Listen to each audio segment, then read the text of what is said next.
Malam itu, di balik tembok dingin kamar kos sederhana, Dr. Aulia Risma Lestari duduk di atas tempat tidurnya. Di depannya, buku harian terbuka, tinta masih basah dari kalimat-kalimat yang baru saja ia tuliskan. Tubuhnya lelah, lebih dari sekadar kelelahan fisik.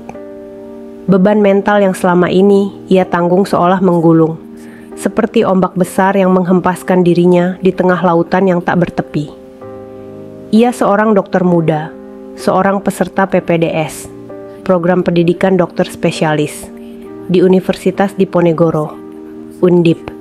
Namun jiwanya terkikis oleh tekanan yang datang dari segala arah. Suara detak jarum jam di dinding menjadi satu-satunya peneman dalam kesunyian itu. Suara detik-detik yang mengingatkan bahwa waktu terus berjalan, namun bebannya tak pernah berkurang. Dalam keheningan malam, Dr. Aulia teringat akan hari-hari panjangnya sebagai mahasiswi spesialis. Ia teringat akan rasa sakit di lengannya, kelelahan fisik yang luar biasa, dan suara-suara tajam dari seniornya yang sering menghantui pikirannya.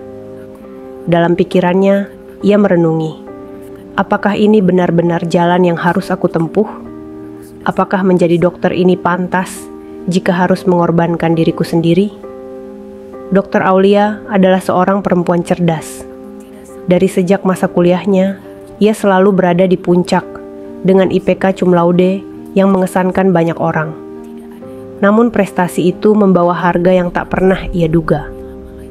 Dunia medis yang awalnya terlihat sebagai jalan penuh prestasi, kini berubah menjadi medan tempur yang membuatnya semakin tenggelam. Dalam buku hariannya, ia mencurahkan semua rasa sakit yang ia rasakan. Bukan hanya karena tekanan akademis, tetapi juga karena tekanan dari senior-senior yang tak pernah menganggap dirinya cukup baik.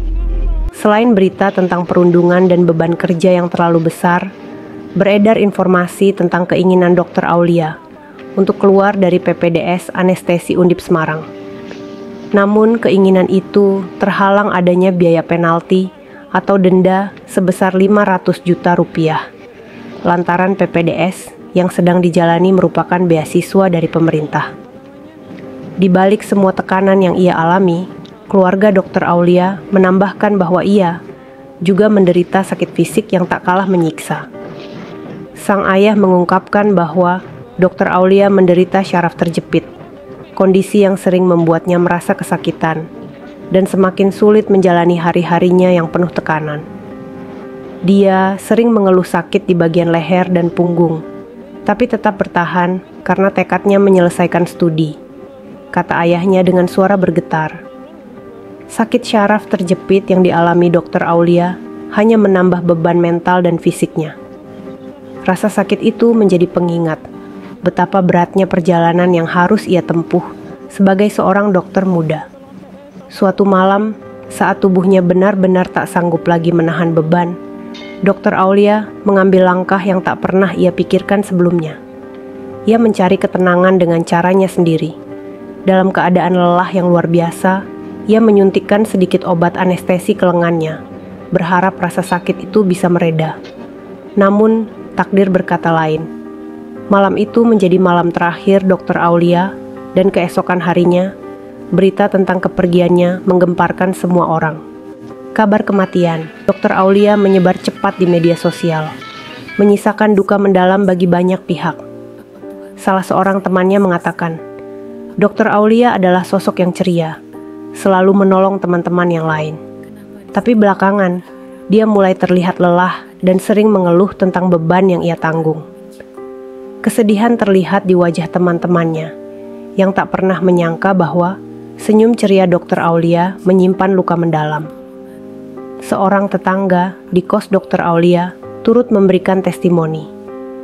Dia seringkali pulang larut malam dan kadang menangis sendiri di kamar. Saya pernah bertanya apa yang terjadi, tapi dia hanya bilang bahwa semuanya baik-baik saja. Pihak Undip akhirnya angkat bicara. Dalam sebuah pernyataan resmi, mereka menyatakan bahwa pihak universitas merasa sangat kehilangan atas kepergian Dr. Aulia.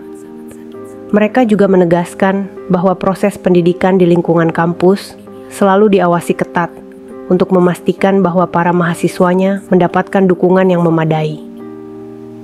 Kami berkomitmen untuk selalu memberikan lingkungan pendidikan yang sehat dan mendukung bagi para mahasiswa kami, kata perwakilan universitas.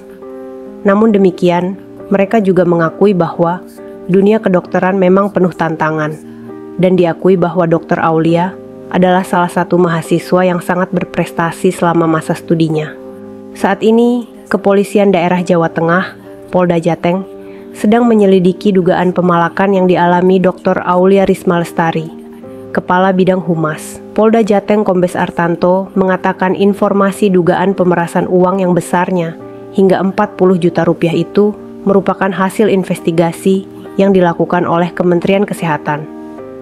Selain itu, Polda Jateng juga mendalami dugaan perundungan, bullying, yang dialami Dr. Aulia selama menempuh PPDS Anestesia Undip di RSUP Dr. Karyadi.